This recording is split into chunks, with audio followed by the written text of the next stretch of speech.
ये कहानी एक नौजवान लड़के और उसकी भाभी की है जो एक सच्चे वाक़ये पर मबनी है। एक दिन की बात है, कार्तिक की भाभी रिया की कमर में बहुत ज़्यादा दर्द हो रहा था क्योंकि उसकी कमर में मोच आ गई थी। कार्तिक रिया के बेडरूम में आया और बोला, चलें भाभी, आप लेट जाइए, मैं आपकी कमर पर बाम लगाकर हल्की मालिश कर देता हूँ ताकि आपका बचा हुआ दर्द भी ठीक हो जाए। रिया ने उसे इनकार करते हुए कहा, नहीं, रहने दो कार्तिक, मैं खुद कर लूँगी। कार्तिक ने कहा, आप खुद से बाम तो लगा लेंगी, लेकिन मालिश करना बहुत मुश्किल होगा। मैं आपकी मदद कर देता हूँ, उससे आपको बाकी का दर्द भी ठीक हो जाएगा। ये कहकर कार्तिक कर्सी से उठकर बस्तर पर रिया के पास आ गया और उसे लेटने के लिए कहा।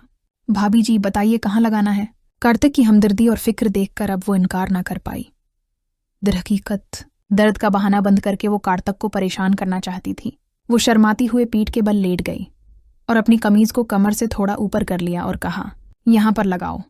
कार्तिक ने थोड़ा सा बाम अपनी अंगुलियों पर लिया और आहिस्ता आहिस्ता रिया की कमर पर मिलने लगा। जैसे ही उसके हाथ रिया की पीठ पर पड़े, उसे सुकून का एहसास हुआ।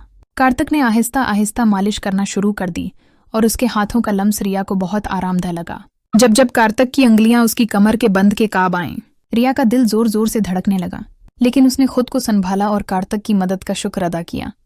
कार्तिक ने पूछा, भाभी, ज्यादा दर्द कहाँ हो रहा है? रिया इस वक्त थोड़ी घबराई हुई थी, बेसाख्ता जवाब दे बैठी, थोड़ा सा नीचे है। कार्तिक ने फिर से थोड़ा और नीचे बाम लगाने की कोशिश की। अगरचा वो मालिश महज एक रस्म थी, लेकिन रिया को कार्तिक के हाथों का लम्स बहुत सुकून दे रहा था। भाभी जी, अगर आप शलवार को थोड़ा नीचे कर दें तो बाम अच्छे से लग सकेगा, कार्तिक ने कहा। उस पर रिया थोड़ी हैरान हुई, फिर भी उसने अपनी शलवार को थोड़ा सा नीचे सिरका दिया। नाड़े के बंधे होने की वजह से शलवार पूरी तरह से नीचे नहीं हो सकी, लेकिन कुछ हद तक सिरक गई। कार्तिक ने फिर कहा, भाभी जी, आपकी जल्द कितनी साफ है, बहुत ही गोरी है। कार्तिक की इस बात पर रिया के गाल शर्म से सरक हो गए, लेकिन वो उल्टी लेटी हुई थी, इसलिए कार्तिक उसे देख नहीं सका। उसे यकीन था कि कार्तिक उसकी देखभाल में मग्न था और उसकी बातों में कहीं ना कहीं इज्जत भी झलक रही थी। कार्तिक ने थोड़ी देर और मालिश की और जब रिया ने कहा कि अब ठीक है, तो वो चुपचाप उठकर ऊपर चला गया। रिया को आज एक अलग ही सुकून महसूस हो रहा था। सालों बाद किसी ने उसे इस तरह से तौजा दी थी जिसमें हमदर्दी और छिपा हुआ प्यार था। कार्तिक के बारे में सोचती सोचती वो कब नींद में खो गई, उसे पता ही न चला। अगली सुबह जब वो जागी तो उसने खुद को तरोताज़ा और प्रस्कौन महसूस किया। नहाने के बाद उसने बहुत सलीके से तैयार होकर सियाह रंग का सफ़ीद कढ़ाई वाला जोड़ा पहना और ऊंची हैल वाली सफ़ीद सैंडल भी पहनी। हल्का सा मेकअप करने के बाद वो किचन में नाश्ता तैयार करने लगी। नाश्ता बनाते वक्त वो बार बार किचन के दरवाजे पर आकर सीढ़ियों की तरफ देख रही थी। कार्तिक के काम पर जाने का वक्त हो गया था। जैसे ही वो नाश्ता तैयार करके बाहर आई, कार्तिक सीढ़ियों से नीचे उतर रहा था। आज तो बहुत ही बेहतर लग रही हैं भाभी जी, लगता है कल की मालिश का असर हुआ, कार्तिक ने मुस्कुराते हुए कहा। उसकी नजरें रिया के लिबास और फिर पेंसिल हेल वाली सैंडल पर थीं। रिया ने भी मुस्कुराते हुए जवाब दिया, असर तो हुआ, लेकिन तुझे कैसे पता? कार्तिक थोड़ा शर्माते हुए बोला, भाभी जी, आज आपने हमेशा की तरह हील वाली सैंडल पहनी है तो मुझे लगा कि कमर का दर्द अब ठीक है। रिया ने हंसते हुए कहा, बिल्कुल बिल्कुल सच पहचाना तूने। अब डाइनिंग टेबल पर बैठ, मैं नाश्ता लेकर आती हूँ। फिर दोनों साथ में नाश्ता करने लगे। इसी दौरान कार्तिक ने रिया से पूछा, भाभी जी, आप कभी साड़ी नहीं पहनती क्या?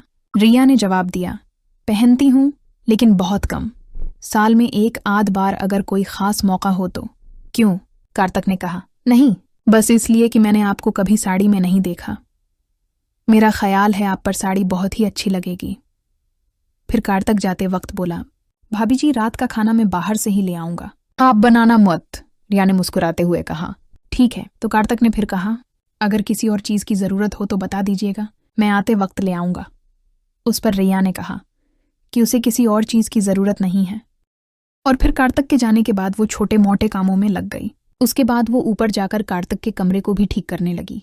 इसी दौरान रिया को इसके बस्तर के नीचे कुछ कपड़ा पड़ा हुआ नजर आया तो उसने नीचे झुककर उसे बाहर निकाला। उसकी आंखें हैरत से फुटी की फुटी रह गईं। वो एक सफ़ेद रंग का रेशम का अंडरवियर था जो शायद किसी लड़की का था। रिया ने उसे गौर से देखा और समझ गई कि ये किसी की ज़ाती चीज़ हो सकती है जो गलती से यहाँ रह गई हो।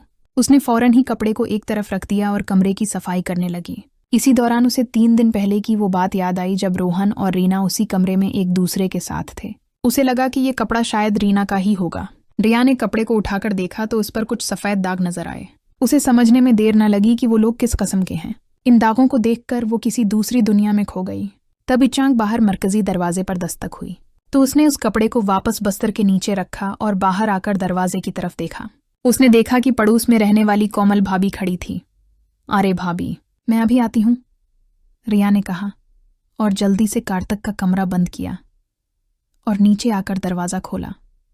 कोमल, जो पड़ोस में रहती थी, अपनी उम्र के 35वें दहाई में थी और घर पर ही ब्यूटी पार्लर चलाती थी।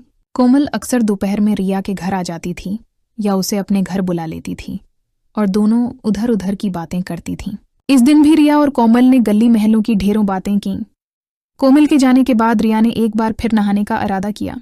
सुबह कार्तक ने साड़ी का जिक्र किया था, इसलिए नहाकर उसने नीले रंग की परंटड साड़ी पहन ली और साथ में सलौर रंग की पंसल हैल वाले खूबसूरत सैंडल भी पहने।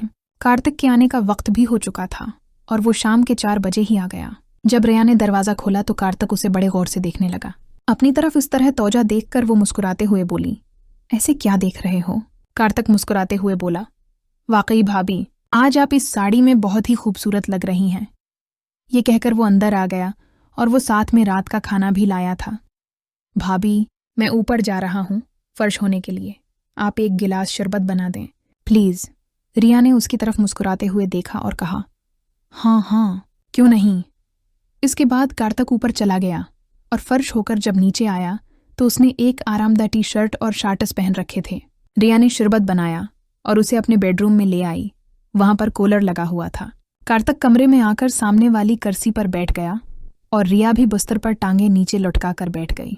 दोनों ने इधर उधर की बातें की। इस दौरान कार्तक ने रिया से पूछा, भाभी, अब आपकी कमर का दर्द कैसा है? रिया मुस्कुराते हुए बोली, अरे अब तो मैं बिल्कुल ठीक हूँ, कल इतनी अच्छी मालिश जो थी। कार्तक ने अपना शरबत का गिलास साइड टेबल पर रखते हुए कहा, भाभी आप आराम से लेट जाइए, मैं एक बार और बाम से आपकी मालिश कर देता हूँ ताकि आपकी सेहत और भी अच्छी हो जाए। रिया ने इनकार करते हुए कहा, नहीं कार्तक, मैं अब बिल्कुल ठीक हूँ। लेकिन कार्तक ने कहा, भाभी आप मेरे लिए हमेशा इतना करती हैं, क्या मैं आपके लिए इतना भी नहीं कर सकता? चलिए लेट जाइए। रिया उसकी बात को टाल न सकी और खाली गिलास टेबल पर रखते हुए बोली, अच्छा बाबा तो मानता नहीं है, लेटती हूँ। पहले सैंडल तो उतार दूँ। सैंडल उतारने की ज़रूरत नहीं है भाभी, इतनी खूबसूरत सैंडल आपके हुसैन पाँव की खूबसूरती को और बढ़ा रहे हैं, आप ऐसे ही लेट जाइए, कार्तक ने थोड़ी चंचलता से कहा। रिया को उसकी बात पर हंसी आ गई और वो उसकी बात मानकर बस्तर पर लेट गई। उसने साड़ी पहन रखी थी, इसलिए उसकी कमर कार्तक की नज़रों के सामने थी। कार्तक ने बाम अपनी अंगुलियों पर लगाया और रिया की कमर की मालिश करने लगा। रिया ने कार्तक से पूछा, एक बात बता कार्तक, तुझे मेरी ऊंची हैल वाली सैंडल बहुत पसंद है ना? कार्तक थोड़ा शर्माते हुए बोला, जी भाभी आप बिल्कुल सही कह रही हैं, आपको तो अजीब लगेगा, लेकिन मुझे ख्वातीन के पाँव में हाई हील वाले सैंडल बहुत प्रकशिश लगते हैं और आप तो हमेशा ही हाई हील की सैंडल या चप्पल ही पहनी रहती हैं। रिया मुस्कुराते हुए बोली, अरे इसमें शर्माने वाली क्या बात है? और मुझे कुछ अजीब नहीं लगता, मैं तेरी एहसासात को समझती हूँ। कार्तक के हाथों से हो रही मालिश से उसे बहुत आराम मिल रहा था। कार्तक के हाथ आहिस्ता आहिस्ता नीचे की तरफ बढ़ने लगे। रिया के मजाक के मोड को देखते हुए कार्तक ने भी थोड़ी हिम्मत दिखाते हुए कहा, भाभी आपकी जल्द कितनी नर्म है, अगर आप चाहें तो साड़ी को थोड़ा नीचे कर लें ताकि मैं अच्छे से मालिश कर सकूं और साड़ी भी गंदी नहीं हो। रिया ने थोड़ा शर्माते हुए साड़ी को थोड़ा ढीला कर दिया ताकि मालिश करने में आसानी हो सके। उसे पिछली रात की मालिश से बहुत सुकून मिला था, इसलिए उसने ज्यादा जिद नहीं की। जैसे ही रिया ने साड़ी को ढीला किया, कार्तिक ने आहिस्ता से साड़ी को नीचे की तरफ कर दिया ताकि वो अच्छे से उसकी कमर की मालिश कर सके। लेकिन इसी वक्त रिया को एहसास हुआ कि उसने जल्दीबाजी में कोई गलती तो नहीं कर दी है और उसे थोड़ी बेचैनी महसूस हुई। उसने फौरन सूरत हाल को संभालते हुए साड़ी को दरस्त किया और कार्तक को रख जाने का इशारा दिया। कार्तक ने बगैर कुछ कहे आहिस्ता आहिस्ता रिया की कमर की मालिश जारी रखी। उसे जैसे जैसे गहरा सुकून मिल रहा था, वो मालिश से मिलने वाले आराम का लुत्फ ले रही थी और उसे कोई एतराज नहीं हुआ। कार्तक ने मालिश को जारी रखते हुए आहिस्ता आहिस्ता अपने हाथों को नीचे की तरफ बढ़ाया। रिया को मालिश से राहत मिल रही थी, लेकिन उसे महसूस हुआ कि कार्तक ने थोड़ी और हिम्मत कर ली है। उसने महसूस किया कि वो उसकी पीठ के पिछले निचले हिस्से पर ज्यादा तौजा दे रहा है। रिया को यह भी एहसास हुआ कि उसकी साड़ी का करता थोड़ा और ढीला हो गया है और उसने वो सब किया। दोस्तों, मेरी कहानी कैसी लगी आपको? कमेंट करके ज़रूर बताएं। मेरे चैनल को लाइक, शेयर और सब्सक्राइब करें। मिलती हूँ एक और नई रोमानवी वीडियो के साथ।